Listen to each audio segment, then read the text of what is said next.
نحمدہ ونصلی ونسلم علی رسولہ النبی الکریم۔ ناظرین، روحانی کلینک کی طرف سے السلام علیکم ورحمۃ اللہ وبرکاتہ۔ ناظرین، آج کی گفتگو میں قرآنی آیات سحر علماء کرام نے، ماہر عملیات نے جادو کے لیے جن آیات کو منتخب کیا ہے، جمع کر کے آپ کی خدمت میں پیش کرنے کی سعادت حاصل کر رہا ہوں۔ ساتھ ساتھ یہ بھی بتاؤں گا کہ ان آیات کو جادو سے متاثرہ مریض کے اوپر کس طرح استعمال کرنا ہے۔ ناظرین، جادو اس پرفتن دور میں عام ہوتا جا رہا ہے۔ حسد کی بنیاد پہ، جیلسی کی بنیاد پہ، تعصب کی بنیاد پہ، منافقت کی وجہ سے۔ ناظرین، اس کے اسباب جو بھی ہوں، غیر مسلم عاملین، جادوگر یا پھر نام نہاد مسلمان جنہوں نے جادو سیکھا ہوا ہے، جن کا مقصد پیسہ کمانا، عقائد اور لوگوں کے ایمان کو خراب کرنا ہے، وہ اس طرح کے لوگوں سے بھاری رقوم لے کر ان کے مقاصد کو پورا کرنے کی پوری کوشش کرتے ہیں۔ شیطانی قوتوں کے ذریعے مسلمانوں کو تکالیف سے دوچار کرنا ان کا مقصد ہوتا ہے۔ ناظرین، ہماری کچھ ہی دن پہلے ایک ویڈیو پیش کی گئی آپ کی خدمت میں۔ ہم نے اس میں یہ بتایا تھا کہ کالے بکرے سے کالے جادو کا توڑ، اسماء الحسنہ کے ذریعے ہم کس طرح کرتے ہیں، یہ ہم نے آپ کی خدمت میں پیش کیا تھا۔ انشاءاللہ ڈسکرپشن میں اب ہم لنک بھی دے دیں گے۔ اب ہم اپنے موضوع کی طرف آتے ہیں۔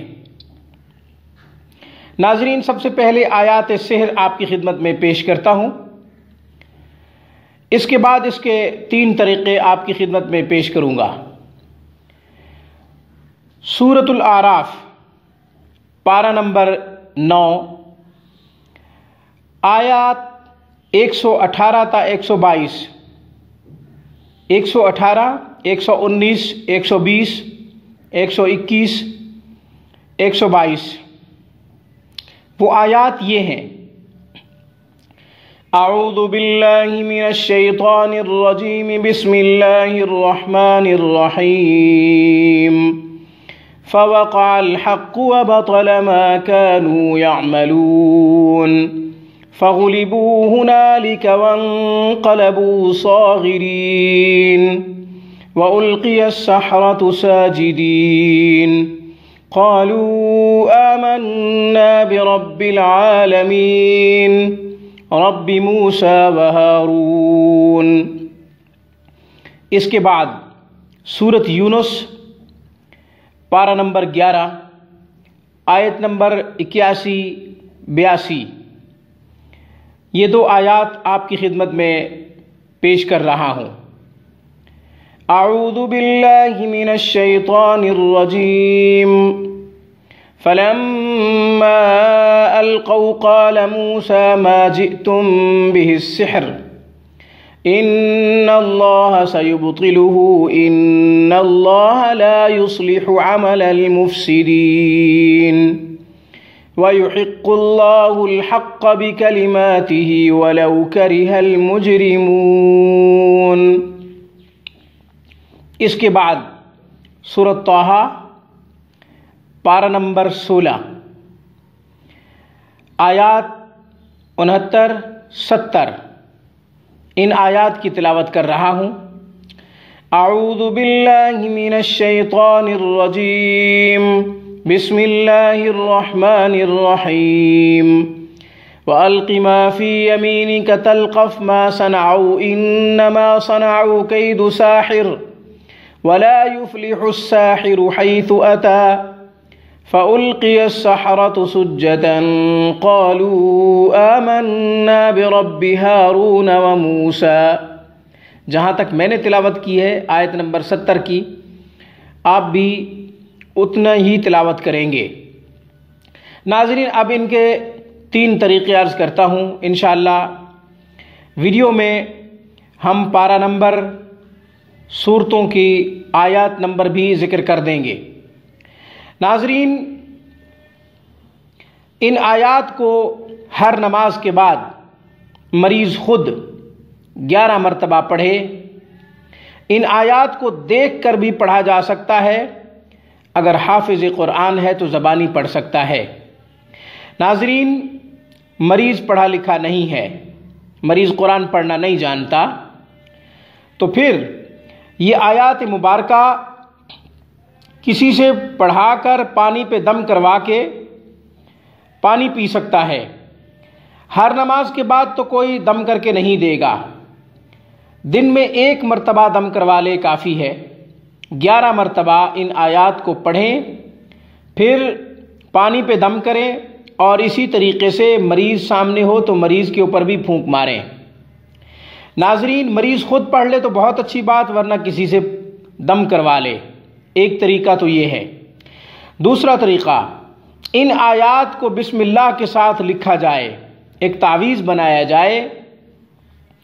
ناظرین، وہ تعویذ 11 دن، 21 دن یا پھر 41 دن تک مریض کو تعویذ پلایا جائے۔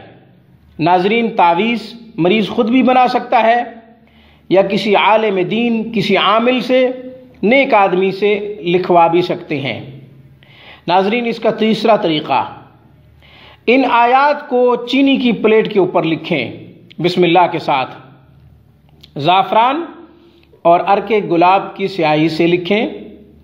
ناظرین، انک سے، جو عام انک ہے اس سے نہیں لکھنا، کیونکہ اس کے اندر کیمیکل ہوتا ہے، اور کیمیکل پینا ٹھیک نہیں، نہ پلانا ٹھیک ہے۔ ناظرین، اس لیے ہم مشورہ دیتے ہیں کہ زعفران، عرق گلاب سے لکھیں۔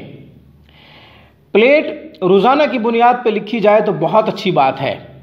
مریض کو 11 دن تک، 21 دن تک یا پھر 41 دن تک پلیٹیں لکھ لکھ کے پلائیں۔ ناظرین، ایک پلیٹ استعمال کی جا سکتی ہے۔ ایک پلیٹ پہ آپ نے لکھا، دھو کر پلا دی، دوسرے دن اسی پلیٹ پہ آپ لکھ سکتے ہیں، تیسرے دن اسی پلیٹ کو استعمال کر سکتے ہیں۔ یوں پلیٹ استعمال کی جا سکتی ہے، تبدیل کرنے کی ضرورت نہیں ہے۔ ناظرین، باوجود اس کے کہ آیات سحر کا عمل آپ کر رہے ہیں، مریض ٹھیک نہیں ہو رہا یا مزید طبیعت بگڑتی جا رہی ہے، تو پھر کسی ماہر معالج سے رابطہ ضروری ہے، کیونکہ تحقیق کے مطابق بسا اوقات عاملین ہوتے ہیں جنات، وہ عمل کو توڑ رہے ہوتے ہیں۔ اب آپ تو نہیں جانتے کہ وہ اس عمل کو توڑ رہے ہیں یا نہیں توڑ رہے، مریض کی طبیعت کیوں بگڑتی جا رہی ہے، آپ اس بات کو نہیں جانتے۔ اس طرح ہوتا ہے کہ جب وہ عمل کو توڑ رہے ہوتے ہیں تو معالج عمل تبدیل کر لیتا ہے۔ آپ تو تبدیل نہیں کریں گے، معالج عمل کو تبدیل کرے گا۔ اگر وہ اس عمل کو بھی توڑیں گے تو معالج کے پاس تیسرا تیر موجود ہے، وہ اپنا تیسرا تیر اپنے ترکش سے نکالے گا اور پھر استعمال کرے گا۔ یہ بھی ایک طرح کی لڑائی ہوتی ہے۔ ناظرین، ترکش میں اگر زیادہ تیر ہوں تو پھر لڑنا آسان ہوتا ہے۔ ناظرین، آج کی گفتگو میں بس اتنا ہی۔ قرآنی تعلیمات، انفرادی طور پر مذہبی تعلیمات حاصل کرنا چاہیں، آن لائن کلاسز کے لیے ہم سے رابطہ کر سکتے ہیں۔ ہمارے ہاں ترجمہ و تفسیر، احادیث پڑھانے کا انتظام بھی موجود ہے۔ روحانی کلینک کو سبسکرائب کرنا مت بھولیں۔ Thanks for watching my video. اللہ حافظ، اللہ نگہبان۔ السلام علیکم ورحمۃ اللہ وبرکاتہ۔